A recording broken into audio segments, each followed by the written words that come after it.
Gerak cepat TNI AL usir kapal Cina yang berulah di Laut Natuna. KRI Imam Bonjol turun tangan. Lagi dan lagi, Cina kembali mengganggu teritorial Indonesia di Laut Natuna. Gangguan kapal Cina kembali terjadi di Laut Natuna Utara. Belum lama ini, unsur Cina kedapatan kembali memasuki teritorial Indonesia di Laut Natuna. Laporan adanya kapal Cina yang merengsek masuk ke teritorial Indonesia di Laut Natuna dilaporkan oleh akun Instagram TNI Angkatan Laut. Dalam keterangan unggahan tersebut, menerangkan bila Laut Natuna kembali dirambah oleh kapal Cina.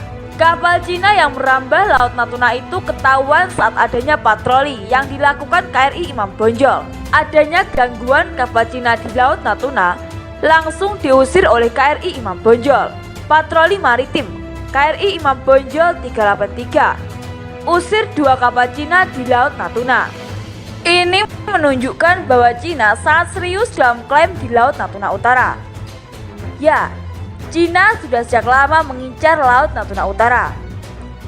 Klaim Mendaslin telah dilayangkan Cina sejak lama untuk bisa menguasai Laut Natuna Utara. Tak sekali ini saja Cina berulah di Laut Natuna. Ternyata sudah berkali-kali kapal Cina memasuki teritorial Indonesia. Adanya kapal teritorial Indonesia di Laut Natuna jelas menimbulkan ketegangan geopolitik kedua negara.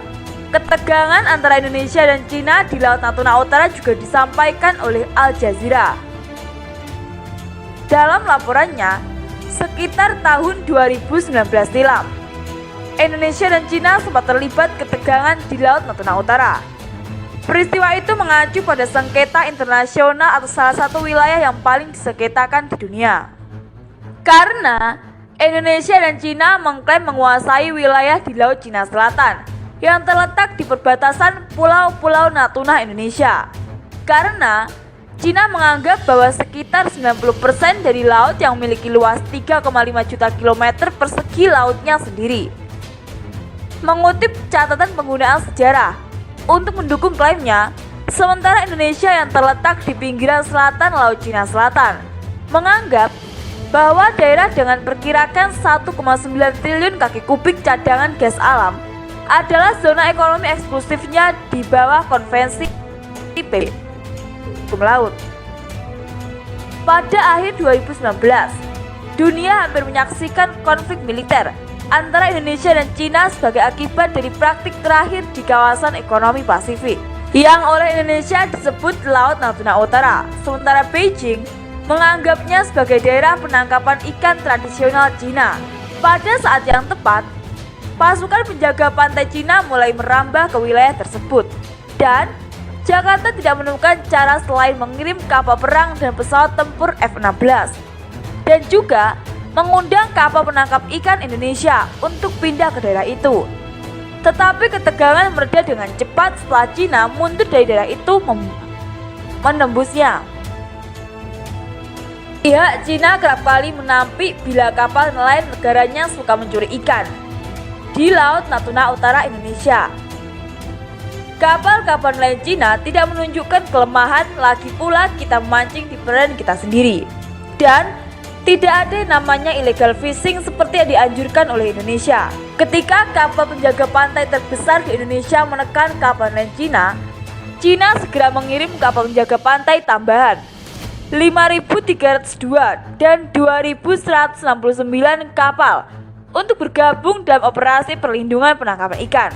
Dan tidak ada namanya illegal fishing seperti yang dikatakan oleh Indonesia.